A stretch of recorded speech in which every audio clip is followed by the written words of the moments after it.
حياكم الله في سوالف رياضية. بنتكلم عن جولة الدوري الإيطالي ومباراة يوفنتوس مع سمبدوريا.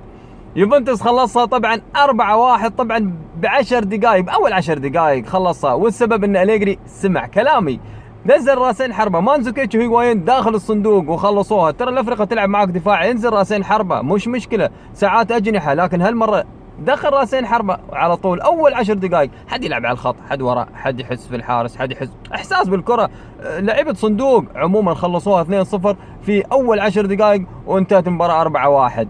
لكن اللي يحسب انه أليجري لازم يصاب ديبالا علشان تنزل راسين حربة، يعني غريبة. يعني فاز اليوفي وشو يسوي كليني؟ شو يسوي هذا الروح القوية هذه؟ ما شاء الله عليه صراحة. كليني، بوفون، وحتى بنوتشي وحتى بارزالي هم قوة اليوفي. ماركيزي طبعا بعد راجع، طبعا نحييه طبعا الامير. وصراحة الانتر وميلان شو سالفتهم؟ يعني يوم يفوزون على اليوفي خلاص اعتبروا ان هذه البطولة، لكن عقبها انحدار في المستوى. ميلان يخسر بالثلاثة من جنوا، وين يا ميلان؟ انت فايز على اليوفي، حرك شوي.